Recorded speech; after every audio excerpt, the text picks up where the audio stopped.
Alocação ideal e rebalanceamento de carteira. Qual o melhor método para seguir? Qual é o jeito mais eficiente? É sobre isso que vamos falar no vídeo de hoje. Mas antes de qualquer coisa, já se inscreve nesse canal, curte esse vídeo para ajudar no nosso crescimento. Sem mais delongas, bora pro vídeo. Todo mundo já sabe que antes de fazer rebalanceamento de carteira, você precisa definir um percentual de alocação ideal para sua carteira de investimentos. E o que seria um percentual de alocação ideal? A verdade é que o ideal ele é muito particular. Então, você vai observar qual o seu perfil de investidor. Ah, eu tenho um perfil de investidor um pouco mais conservador. Então, provavelmente, você vai tender a colocar na sua carteira ativos de renda fixa. E conforme você vira um investidor moderado ou até mesmo arrojado, você tende a colocar em carteira ativos de renda variável. E fazendo o estudo sobre o que você se sente mais confortável para investir, você vai definindo os percentuais de alocação ideal.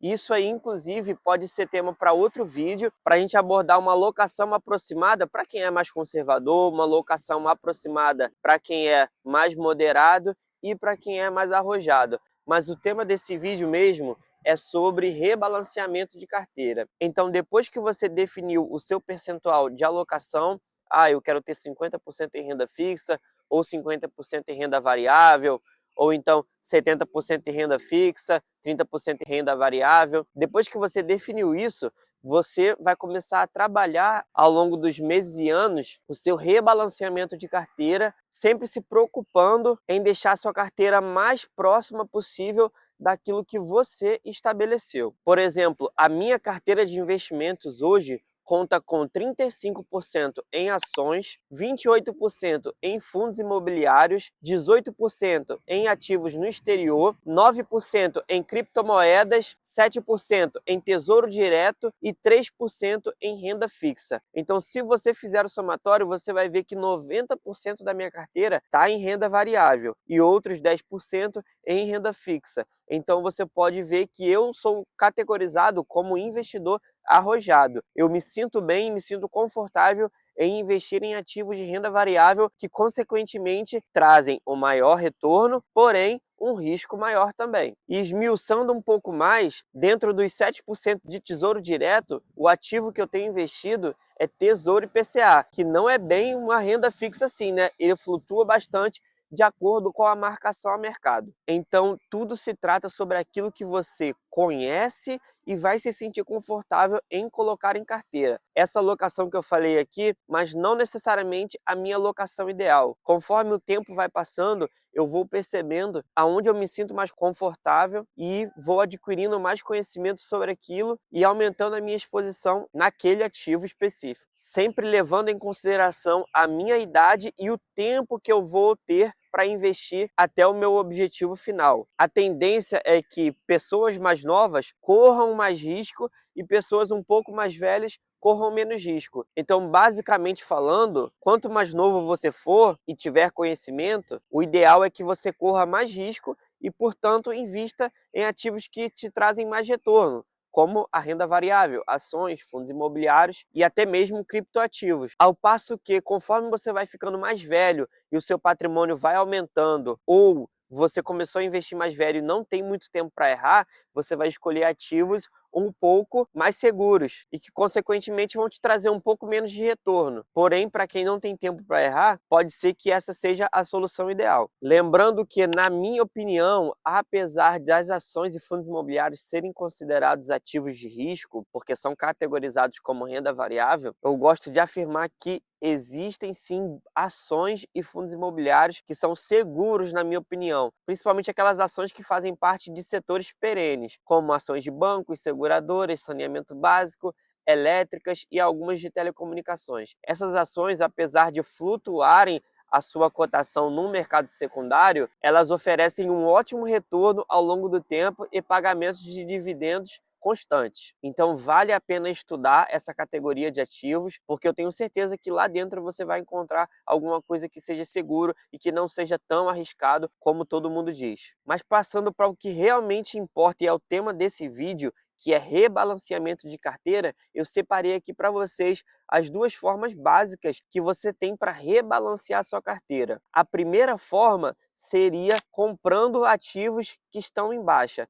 Então, você vai montar sua carteira e ao longo do tempo você vai observar aquela ação ou fundo imobiliário que está em baixa por algum motivo e você vai aproveitar essa oportunidade e focar o seu aporte mensal naquele ativo, com o objetivo de trazer ele mais para próximo do percentual que você estabeleceu. Essa é a forma que a maioria dos iniciantes utiliza, que eu mesmo utilizei durante bastante tempo da minha jornada como investidor. Lembrando que eu comecei a investir em dezembro de 2019, janeiro de 2020, então já se vão praticamente 5 anos investindo. E a maior parte desse tempo eu utilizei esse método para rebalancear minha carteira. Eu aportava nas ações de fundos imobiliários que estavam em baixa. Só que a verdade é que esse método não é tão eficiente, porque afinal de contas, o nosso aporte, pelo menos o meu aporte mensal, ele é limitado. Eu não tenho dinheiro infinito para comprar um ativo e fazer com que ele volte de repente ao patamar que eu tinha estabelecido. Então, por vezes, eu fazia um aporte em um ativo e esse aporte não era suficiente para fazer ele voltar para o patamar que eu tinha pré-estabelecido. Por isso, eu julgo que o método de comprar ativos que estão na baixa não é o método mais eficiente para rebalancear sua carteira,